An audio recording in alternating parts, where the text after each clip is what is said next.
Il existe, au fond de chaque être humain, un moment silencieux où tout bascule, un moment que personne ne remarque, qui ne fait aucun bruit, mais qui redessine pourtant la trajectoire entière d'une vie. Un geste intérieur si simple qu'il paraît anodin, et pourtant si puissant qu'il peut renverser un destin. Ce moment, c'est la décision intérieure de ne plus vivre au niveau où l'on est, et de s'élever vers celui auquel on appartient réellement. Ton premier million commence là, pas dans une opportunité extérieure, pas dans un miracle, pas dans une idée tombée du ciel. Il commence dans l'invisible, dans le territoire privé de ton esprit, exactement comme l'enseignait Napoléon Hill lorsqu'il parcourait le pays pour comprendre comment les hommes les plus accomplis façonnèrent leur fortune. Hill avait compris une vérité que beaucoup refusent encore d'admettre. La richesse ne commence jamais dans la réalité matérielle. Elle commence dans l'idée, dans la foi, dans la conviction, dans la décision. Et cette vérité n'a jamais changé, même aujourd'hui dans un monde saturé de distractions, d'opinions gratuites et de doutes déguisés en prudence. Si tu veux la transformer en force, tu dois accepter qu'avant la réussite, il y a un choix intime, un choix que personne ne peut faire à ta place, un choix qui dit « Je ne suis plus disponible pour la facilité, je suis disponible pour devenir ». Il n'y a pas de fortune durable sans ce basculement intérieur, sans ce moment de prise de conscience où l'on cesse de survivre et où l'on commence à créer. C'est là que commence ton histoire. Tu n'as peut-être pas grandi dans l'abondance. Tu n'as peut-être pas hérité d'un nom ou d'un réseau. Peut-être même que ton passé ressemble davantage à un champ de ruines qu'à un terrain fertile. Mais cela n'a jamais été un obstacle pour les véritables bâtisseurs. Edison n'avait que 3 mois d'école. Carnegie était un enfant immigré fauché qui travaillait dans une usine. Disney a été renvoyé pour manque d'imagination. Lincoln a passé une grande partie de sa vie à échouer avant de comprendre la force inébranlable de sa persévérance. Henry Ford a été méprisé par ceux qui pensaient que son rêve était impossible. Et pourtant, chacun d'eux, à un moment précis, a fait ce choix intérieur. Ce choix d'avancer malgré le doute. Ce choix de croire malgré les difficultés. Ce choix de se forger une vision plus grande que leurs circonstances. Ce choix de se dire « j'ai une mission, j'ai une destinée, j'ai le droit et le devoir de la poursuivre ». Tu n'es pas différent. Tu traverses peut-être des périodes de fatigue, de frustration, de blocage. Tu cherches des réponses, des signes, des certitudes. Mais tout commence par ce point de rupture intérieure où tu décides que tu en as assez d'être spectateur et que tu deviens enfin l'acteur principal de ton histoire. Cette décision n'a rien de spectaculaire. Elle ne fait pas de bruit. Elle est souvent prise dans la solitude, dans un moment de lucidité brutale. Mais c'est elle qui crée un avant et un après dans la vie d'un homme ou d'une femme. C'est elle qui aligne ton esprit avec ton ambition et ton ambition avec ta destinée. La décision précède l'action. La décision précède la stratégie. La décision précède la réussite. Et cette décision doit être totale. Elle doit être ferme. Elle doit être irréversible. Tu dois être capable de te dire « Je choisis de devenir ce que je suis réellement capable d'être ». Lorsque Hill interrogeait les géants de son époque, il découvrait un point commun étonnant. Aucun n'avait commencé avec les moyens. Tous avaient commencé avec l'état d'esprit, avec une vision si claire qu'elle brûlait dans leur esprit au point de devenir inévitable. Avec une certitude intérieure que le monde extérieur n'avait pas encore validée, mais que leur foi portait avec une intensité presque sacrée. Ton premier million ne sera jamais un exploit financier, il sera un exploit mental. Tu n'as pas besoin d'attendre la motivation. La motivation est instable. Elle vient, elle s'en va, elle dépend des émotions du moment. Ce dont tu as besoin, c'est d'un engagement intérieur, d'une promesse, d'un pacte personnel avec ton futur. Il y a un prix à payer pour ce pacte. La discipline, la constance, le courage, la patience, l'humilité. Mais ce prix n'est rien comparé au prix de ne jamais oser. Parce que rester en dessous de ton potentiel, c'est être témoin impuissant de ta propre vie. C'est la vraie perte, la seule perte irréversible. La décision de réussir ne se prend pas une fois. Elle se reprend chaque matin. Elle se renforce à chaque défi. Elle se confirme dans chaque moment où l'on pourrait t'abandonner. Tu dois choisir encore, et encore, et encore. Choisir ton avenir plutôt que ta peur. Choisir ta mission plutôt que ton confort. Choisir ta progression plutôt que ta complaisance. Lorsque tu prends cette décision, les choses changent. Ton regard change. Ta posture change. Ton énergie change. Ton entourage change. Ta réalité commence à s'ajuster à ton nouveau niveau de conscience. C'est là que commence le véritable voyage. Lorsque ton esprit devient le moteur. Lorsque ta vision devient une direction. Lorsque ton comportement devient la preuve de ton engagement. Ton premier million n'est pas une question de talent exceptionnel, il est une question d'intention exceptionnelle, une intention tellement claire qu'elle influence chaque pensée, chaque choix, chaque action. Une intention qui transforme ton esprit en instrument de création plutôt qu'en refuge de doute. Tu n'as pas besoin d'être parfait, tu n'as pas besoin d'avoir toutes les réponses, tu n'as pas besoin d'attendre le moment idéal. Tu as seulement besoin de décider. Décider de te lever, décider de changer, décider d'ouvrir une nouvelle trajectoire, décider de ne plus revenir en arrière. Ton premier million commence dans l'invisible et finit par devenir visible. Il commence dans la pensée et finit par devenir matière. Il commence dans ton esprit et finit par transformer ta vie. Tout bascule le jour où tu comprends que tu n'es pas destiné à admirer la vie des autres. Tu es destiné à construire la tienne.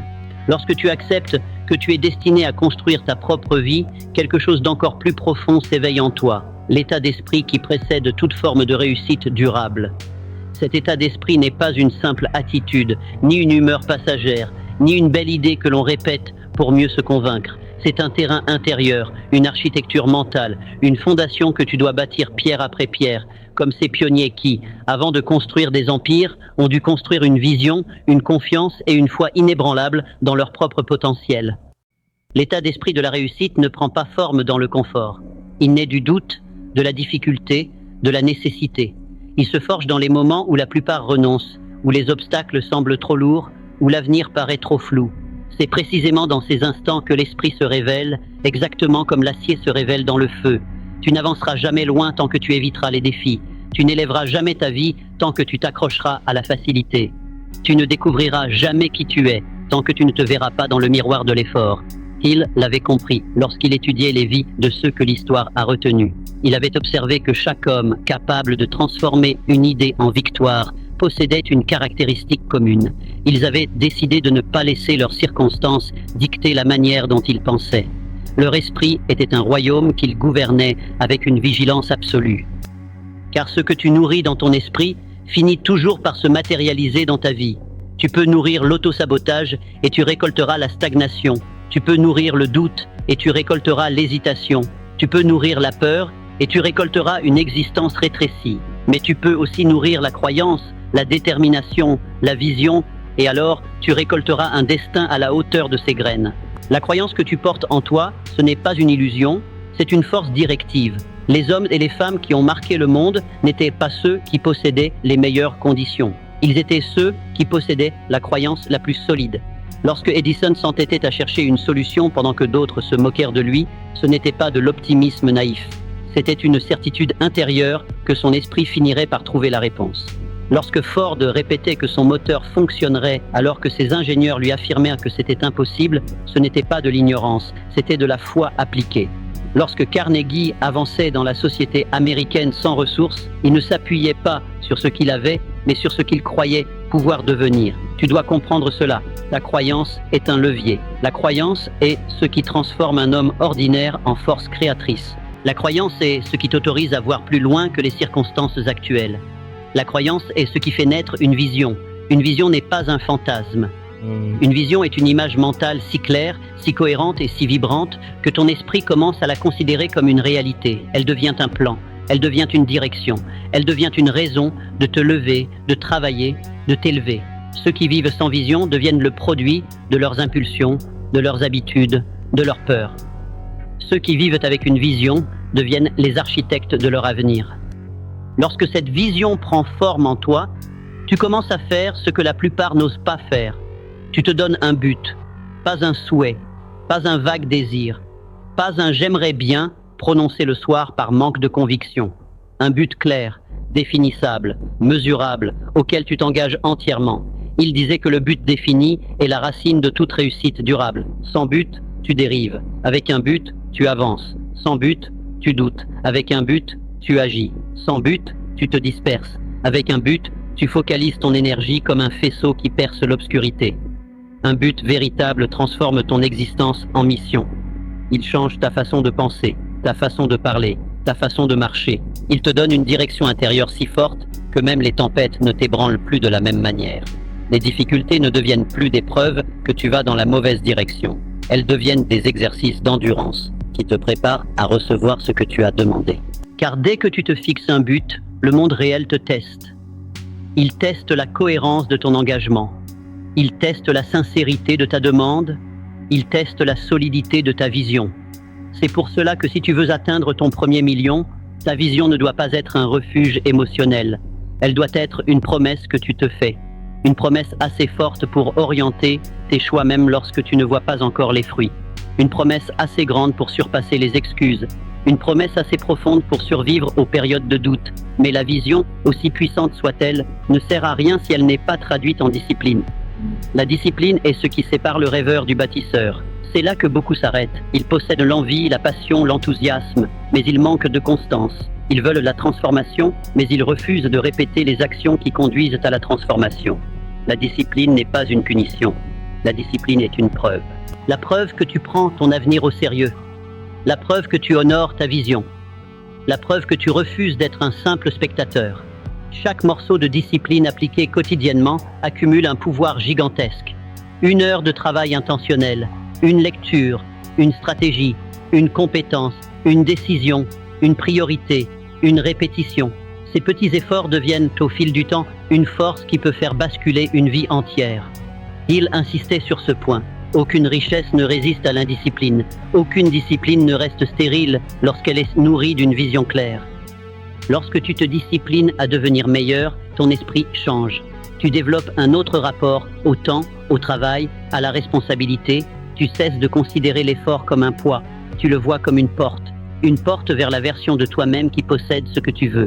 La discipline nourrit la confiance nourrit l'action nourrit la preuve nourrit la foi, et la foi nourrit ta capacité à traverser ce que les autres appellent des impossibilités. Et plus tu avances, plus tu comprends une vérité fondamentale. La gratitude n'est pas un supplément spirituel, c'est un carburant mental. La gratitude redirige ton esprit vers l'abondance, au lieu de l'enfermer dans le manque. Elle te rappelle ce que tu possèdes déjà, ce que tu as déjà traversé, ce que tu es déjà devenu. Elle maintient ton esprit dans un état de réception. Elle renforce ta capacité à voir les opportunités. Elle t'ancre dans le présent tout en te propulsant vers l'avenir. Et dans cette dynamique, une autre force entre en jeu, l'adaptabilité. Le monde change, les méthodes changent, les marchés changent. Ce sont ceux qui s'adaptent, qui prospèrent. Ceux qui restent figés dans leur certitude se brisent. Ceux qui développent la souplesse mentale deviennent capables de transformer les obstacles en angles d'attaque, les difficultés en stratégie, les imprévus en évolution. C'est à ce stade que la résilience devient ton allié. La résilience n'est pas une posture héroïque. C'est la capacité de continuer lorsque l'enthousiasme a disparu. C'est la capacité de revenir lorsque tu as été frappé. C'est la capacité de te reconstruire encore plus grand que ce qui a été détruit.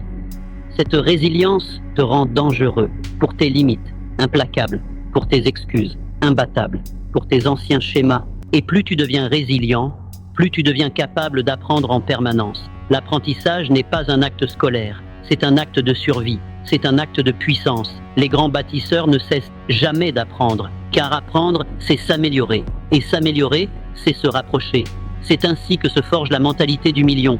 Elle n'est pas faite d'arrogance, mais de maîtrise. Pas de chance, mais d'intention. Pas de précipitation, mais d'élévation continue. Et cette ascension intérieure te prépare à entrer dans un niveau de création que peu explorent vraiment. Lorsque tu accèdes à ce niveau intérieur, il ne suffit plus de penser, de croire, de visualiser.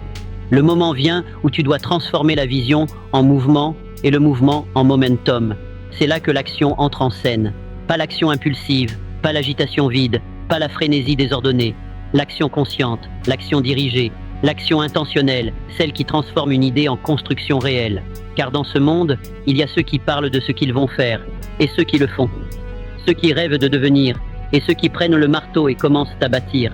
Ceux qui veulent changer de vie, et ceux qui paient le prix du changement. L'action véritable ne naît pas de la motivation, elle naît de la conviction. Lorsque tu es convaincu, tu ne te demandes pas si tu dois agir. Tu sais que tu n'as pas le choix. Tu sais que ton avenir dépend de ce que tu décides maintenant. Tu sais que ce que tu ne fais pas aujourd'hui sera une dette envers demain.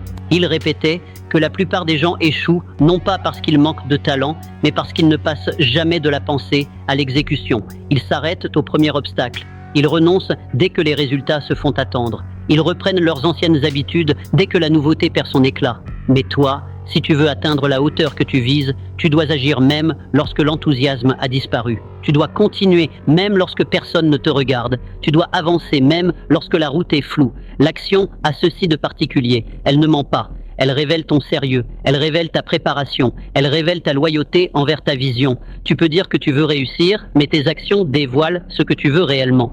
Tu peux dire que tu veux changer, mais ta routine révèle ce que tu tolères. Tu peux dire que tu veux un autre niveau de vie, mais ton comportement révèle si tu es prêt à en payer le prix. L'action est la preuve de ta décision. Elle est le témoignage vivant de ton ambition.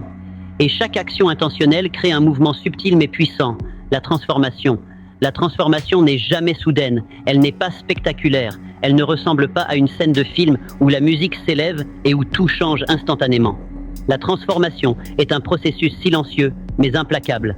Elle se produit lorsque tu ne remarques plus les efforts que tu fournis, lorsque ce qui était difficile devient normal, lorsque ce qui te semblait insurmontable devient évident, lorsque ce que tu fais chaque jour reflète déjà la version de toi que tu veux devenir. Et plus tu avances, plus tu comprends que l'exécution n'est pas un sprint, c'est un marathon stratégique. Les plus grands bâtisseurs ne se contentaient pas d'agir, ils ajustaient, affinaient, corrigeaient, ils observaient, testaient, réessaient. Ils n'avaient pas peur d'échouer, car ils savaient que chaque échec était une information précieuse. Ils savaient que l'expérience n'est jamais un recul, mais une progression déguisée. Le succès n'est pas réservé à ceux qui ont les meilleures ressources. Il appartient à ceux qui persévèrent plus longtemps que les autres, à ceux qui refusent de se briser sous la pression, à ceux qui accueillent la difficulté comme une initiation, à ceux qui comprennent que la route la plus exigeante est toujours celle qui mène exactement là où tu veux aller.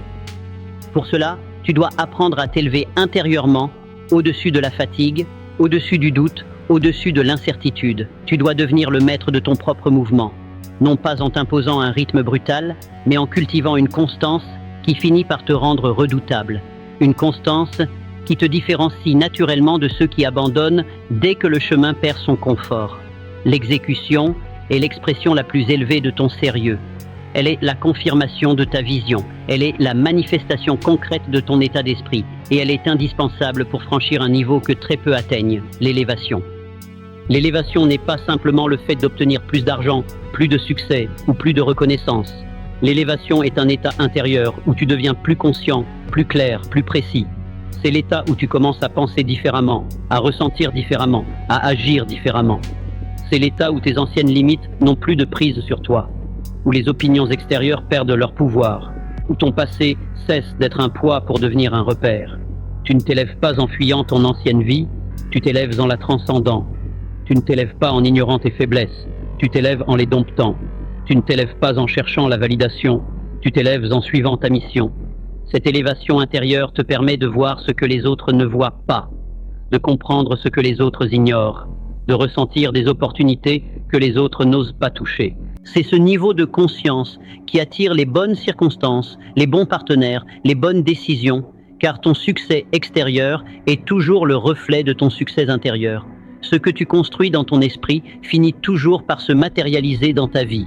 Et plus tu t'élèves intérieurement, plus tu te rapproches d'un principe fondamental, la maîtrise. Non pas la maîtrise des autres, ni la maîtrise du monde, mais la maîtrise de toi-même.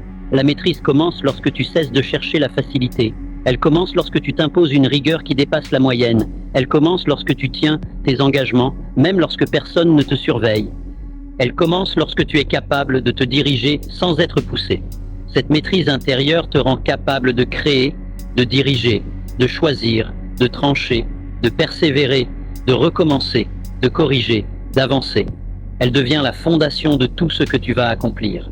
Car le premier million, tout comme toute réussite significative, n'est pas le résultat d'une opportunité exceptionnelle. Il est le résultat d'un individu exceptionnel, d'un esprit entraîné, d'une vision assumée, d'une discipline quotidienne, d'une action constante, d'une élévation progressive. Et lorsque tu acceptes cette vérité, tu commences à entrer dans un autre niveau, celui où tu deviens capable de créer ta propre trajectoire.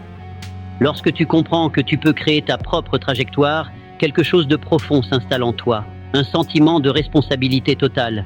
Non pas la responsabilité écrasante que l'on fuit, mais la responsabilité souveraine qui libère. Celle qui dit « Si ma vie doit changer, je suis celui qui doit commencer ». Cette responsabilité n'est pas une charge, c'est un pouvoir. un pouvoir que trop de personnes abandonnent sans même s'en rendre compte, en laissant leurs circonstances, leur passé ou les opinions des autres guider leurs décisions. Mais toi, tu ne peux plus te permettre cela. Tu as déjà vu ce qu'un état d'esprit déterminé peut provoquer. Tu as déjà senti ce que la discipline fait naître en toi. Tu as déjà compris que l'action intentionnelle devient une force créatrice.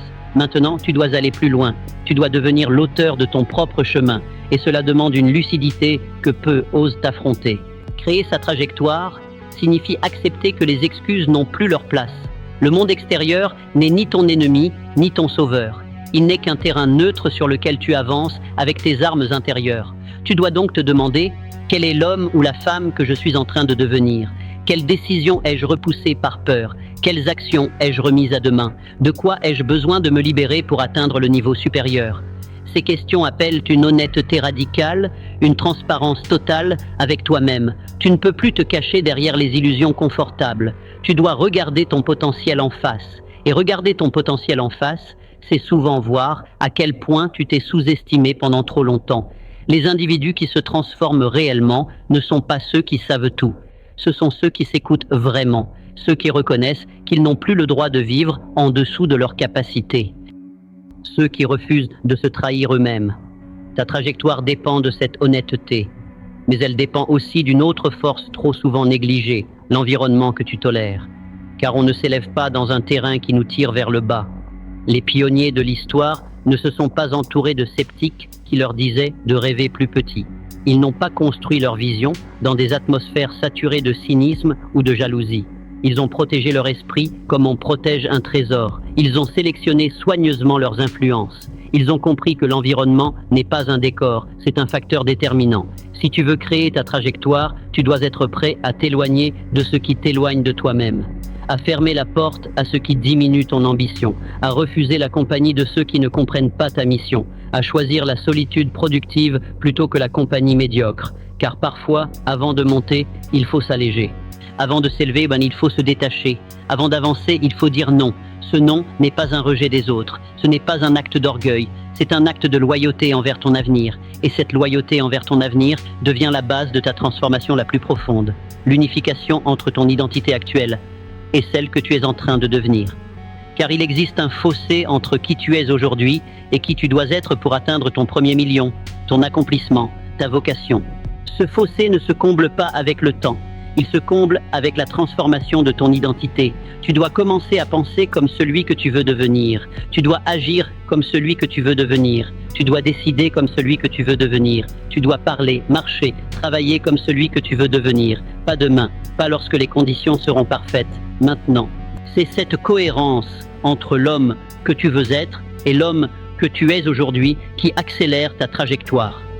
Tant que tu fonctionnes avec l'ancienne identité, tu reproduiras les anciens résultats. Tant que tu te définis avec les limites d'hier, tu vivras dans les limites d'hier. Tant que tu t'accroches aux croyances qui t'ont maintenu au même niveau, tu resteras au même niveau. Mais lorsque tu commences à penser différemment, tu agis différemment. Lorsque tu agis différemment, tu obtiens différents résultats. Lorsque tu obtiens différents résultats, ton esprit comprend que tu te transformes. Et lorsque ton esprit comprend que tu te transformes, ton monde s'aligne.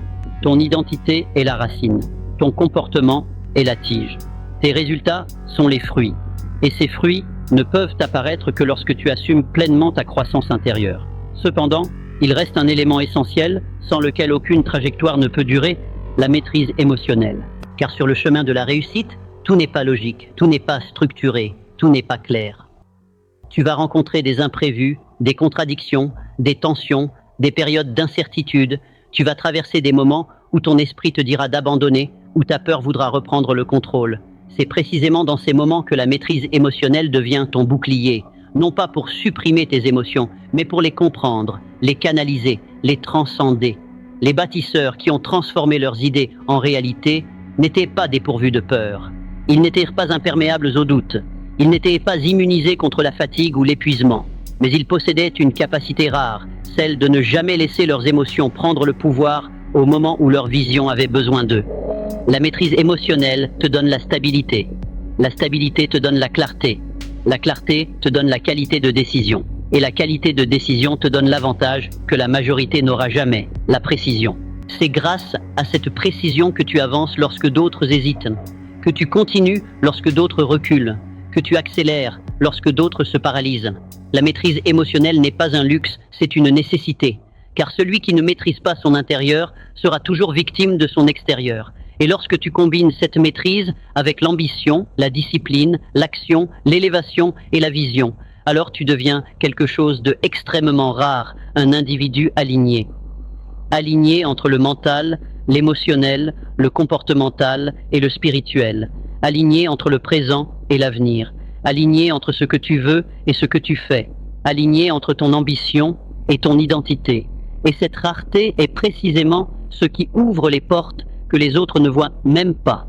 À partir de là, la trajectoire n'est plus seulement une direction, elle devient une ascension, une montée progressive vers la version la plus accomplie de toi-même. C'est ici que commence réellement ta transformation finale.